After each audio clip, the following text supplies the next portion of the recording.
আসসালামু আলাইকুম ওরহমতুল্লাহি ওবরাকাতু। আমার প্রিয় দিনী বোনেরা, কেমন আছেন আপনারা? গতকাল রাতটি ছিল আমাদের জন্য এক বিশেষ রাত, শবে বরাতের রাত। আমরা অনেকেই জায়নামাজে দাঁড়িয়েছিলাম, চোখের পানি ফেলেছিলাম, আল্লাহর কাছে নিজেদের মনের সবটুকু আকুতি জানিয়েছিলাম। কিন্তু আজ সকাল থেকে একটা প্রশ্ন কি আপনার মনে বারবার উকি দিচ্ছে না? আমার দোয়া কি কবুল হয়েছে? আল্লাহ কি আমার কথা শুনেছেন? নাকি আমি এত পাপী যে আমার কান্না আল্লাহর আরশ পর্যন্ত পৌঁছায়নি? আজকের ভিডিওটি ঠিক এই প্রশ্নের উত্তর খোঁজার জন্যই। আজ আমি আপনাদের শোনাব দোয়া কবুল হওয়ার এমন কিছু আলামত বা লক্ষণের কথা, যা দেখলে আপনি নিজেই বুঝতে পারবেন আপনার রব আপনার ডাকে সাড়া দিয়েছেন কি না। যদি মনে হয় আপনার হৃদয় অস্থির, যদি শয়তান কানে কানে বলে যে আপনার দোয়া কবুল হয়নি, তবে আজকের এই আলোচনাটি আপনার জন্যই। শেষ পর্যন্ত সাথে থাকুন, ইনশাআল্লাহ আজকের পর আপনার মনের সব সংশয় দূর হয়ে যাবে। বোন আমার, আমরা অনেকেই মনে করি আমি আল্লাহর কাছে একটা নির্দিষ্ট জিনিস চাইলাম আর সেটা সাথে সাথে পেয়ে গেলাম, এটাই বুঝি দোয়া কবুল হওয়া। আর যদি না পাই, আমরা হতাশ হয়ে বলি আল্লাহ আমার দোয়া কবুল করলেন না। কিন্তু না, এই ধারণাটি ভুল। আমাদের প্রিয় নবীজি হজরত মোহাম্মদ সাল্লাল্লাহু আলাইহি ওয়াসাল্লাম আমাদের শিখিয়েছেন, একজন মুমিনের দোয়া আল্লাহ তাআলা কখনোই ফিরিয়ে দেন না, যদি না সে হারাম কিছু চায় বা আত্মীয়তার সম্পর্ক ছিন্ন করার দোয়া করে। হাদিস শরীফে মুসনাদে আহমদে এসেছে, যখন কোনো বান্দা দোয়া করে, আল্লাহ তাআলা তা তিনভাবে কবুল করেন। ১. তাৎক্ষণিক দান, সে যা চেয়েছে আল্লাহ তাকে দুনিয়াতে সেটাই দিয়ে দেন। ২. বিপদ মুক্তি, যা চেয়েছে তা দেননি, কিন্তু তার বিনিময়ে তার উপর আসা কোনো বড় বিপদ বা মুসিবত আল্লাহ সরিয়ে দিয়েছেন। ৩.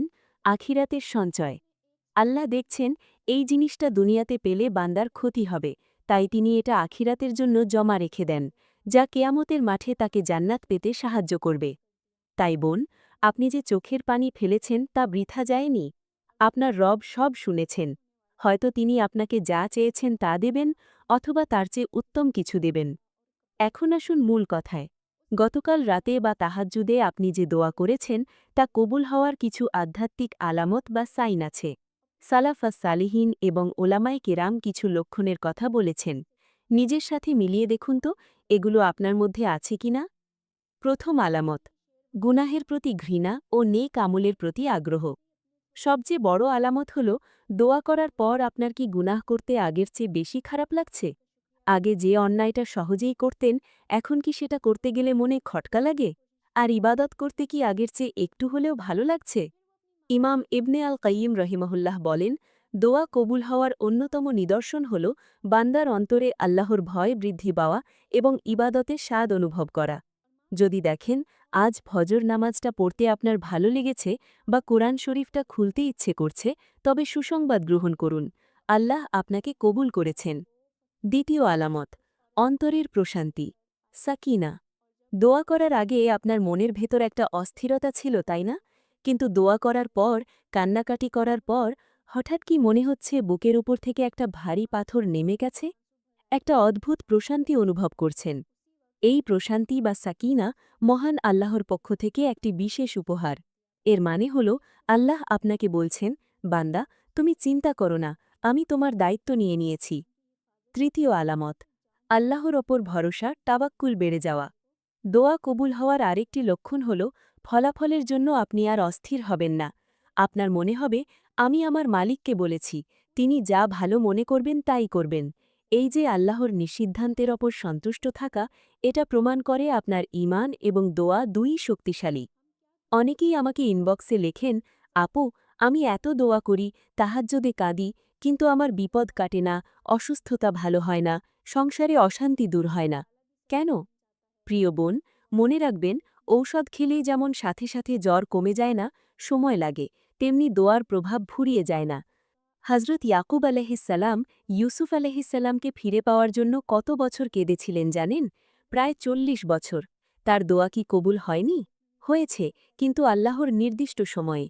শয়তান চায় আপনি হতাশ হয়ে দোয়া করা ছেড়ে দিন। সে আপনার কানে ফিসফিস করে বলে, লাভ কি দোয়া করে? খবরদার বোন, এই ফাঁদে পা দেবেন না। দোয়া কবুল না হওয়ার অনুভূতিটাই একটা পরীক্ষা। আল্লাহ দেখতে চান আপনি পাওয়ার আশায় তাকে ডাকছেন, নাকি তাকে ভালোবেসে ডাকছেন। যখনই মনে হবে দোয়া কবুল হচ্ছে না তখন আরও বেশি করে দোয়া করুন, কারণ যে ঠোঁট আল্লাহর জিকিরে নড়ে সেই ঠোঁটকে আল্লাহ লজ্জিত করেন না। আরেকটি জরুরি কথা, শবে বরাত বা কোনো বিশেষ রাত কোনো জাদুর কাঠি নয় যে এই এক রাতে ইবাদত করলেই সারা বছরের সব মাপ হয়ে যাবে আর বাকি বছর আমরা যা খুশি তাই করব। শবে বরাতের দোয়ার মর্যাদা অনেক, কিন্তু সেই দোয়াকে ধরে রাখতে হলে আপনাকে আমলের ওপর থাকতে হবে। যে বোন গতকাল রাতে ক্ষমা চেয়েছেন তিনি যদি আজ আবার গীবত করেন, আবার বেপর্দায় চলেন, তবে সেই দোয়ার নূর কি আর অবশিষ্ট থাকে? থাকে না। তাই সেই রাতের নূর ধরে রাখতে আজকের দিনটাতেও পাপমুক্ত থাকার চেষ্টা করুন। আমার অনেক বোন খুব মন খারাপ করেছেন, আমাকে লিখেছেন, আপু, গতকাল শবে বরাতের রাতে আমার পিরিয়ড বা মাসিক ছিল, আমি নামাজ পড়তে পারিনি, কোরআন ধরতে পারিনি, আমি কি মাহরুম হয়ে গেলাম? আপনাদের জন্য আমার খুব মায়া হয়, আবার খুব গর্বও হয়। শুনুন বোন, আল্লাহ তাআলা কি জানেন না আপনার এই অবস্থার কথা? অবশ্যই জানেন। এটা তো আল্লাহ প্রদত্ত প্রাকৃতিক নিয়ম। ওলামায়ে কেরাম বলেন, কোনো বান্দা অসুস্থতা বা ওজরের কারণে যদি তার নিয়মিত আমল করতে না পারে, আল্লাহ তাকে সুস্থ অবস্থার সমান সাবাব দান করেন। সহিহ বুখারী। আপনি নামাজ পড়তে পারেননি, কিন্তু আপনার মনটা তো জায়নামাজে পড়েছিল। আপনার চোখের পানি, আপনার তওবা, আপনার ইস্তেগফার সব আল্লাহ কবুল করেছেন। আপনি অসুচি অবস্থায় আল্লাহর হুকুম মেনে নামাজ পড়েননি, এটাও একটা ইবাদাত। তাই মন খারাপ করবেন না। আপনার নিয়ত আল্লাহ দেখেছেন, আর নিয়তের ওপরেই মুমিনের পুরস্কার। ভিডিওর শেষ অংশে খুব সতর্কবাণী দিতে চাই। কিছু কাজ আছে যা করলে দোয়া আকাশের দরজায় আটকে যায়, কবুল হতে চায় না। ১. হারাম উপার্জন এবং হারাম খাবার। আপনার পেটের খাবার বা পরনের কাপড় যদি হারাম টাকার হয়, তবে দোয়া কবুল হওয়া খুব কঠিন। নবীজি সাল্লাল্লাহু আলাইহি ওয়াসাল্লাম সেই ব্যক্তির কথা বলেছেন যে ধুলোবালি মাখা শরীরে হাত তুলে ইয়া রব বলে ডাকে, কিন্তু তার খাবার হারাম, তার দোয়া কিভাবে কবুল হবে? ২. তাড়াহুড়ো করা। দোয়া করলাম কিন্তু কবুল হল না, এই অভিযোগ করা। ৩. গাফেল বা অমনোযোগী অন্তর। মুখে দোয়া করছেন কিন্তু মন পড়ে আছে দুনিয়ার চিন্তায় বা মোবাইলে, এমন দোয়া আল্লাহ শোনেন না। তাই আসুন আমরা তওবা করি এবং হালাল রুজির ওপর থাকার ওয়াদা করি। ভিডিওটি শেষ করার আগে আপনাদের একটি হাদিস শোনাতে চাই, যা শুনলে আপনার চোখ ভিজে যাবে। আমাদের প্রিয় নবীজি হজরত মোহাম্মদ সাল্লাল্লাহু আলাইহি ওয়াসাল্লাম বলেছেন, নিশ্চয়ই তোমাদের রব পরম লজ্জাশীল এবং দাতা। যখন কোনো বান্দা তার কাছে 2 হাত তোলে, তখন তিনি সেই হাত দুটিকে খালি ফিরিয়ে দিতে লজ্জাবোধ করেন। সুনানে আবু দাউদ। সুবহান আল্লাহ। চিন্তা করেছেন মন, আপনি যার কাছে হাত পেতেছেন তিনি আপনাকে খালি হাতে ফেরাতে লজ্জা পান। তিনি আপনাকে দেবেনই, হয়তো একটু দেরি হচ্ছে, হয়তো অন্য কোনো উপায়ে, কিন্তু তিনি আপনাকে বঞ্চিত করবেন না। তাই চোখের পানি মুছুন, জায়নামাজ আঁকড়ে ধরে রাখুন। আপনার রব আপনার খুব কাছেই আছেন, তিনি শুনছেন, তিনি দেখছেন। বিশ্বাস রাখুন, ইন্নাল্লাহা মাআস সাবিরিন। নিশ্চয়ই আল্লাহ ধৈর্যশীলদের সাথে আছেন। আজকের আলোচনাটি যদি আপনার হৃদয়ে সামান্যও প্রশান্তি এনে থাকে, তবে অনুরোধ করব ভিডিওটি আপনার প্রিয় বান্ধবী, বোন বা আত্মীয়দের সাথে শেয়ার করুন। হয়তো তার মনটাও খুব খারাপ, আপনার একটা শেয়ার তাকে নতুন করে বাঁচার আশা দেবে। আর কমেন্ট বক্সে লিখুন, ইয়া আল্লাহ, আপনি আমার দোয়া কবুল করুন এবং আমাকে আপনার প্রিয় বান্দা হিসেবে কবুল করুন। আমি সবার কমেন্ট পড়ব এবং আপনাদের জন্য খাস দিলে দোয়া করব ইনশাআল্লাহ।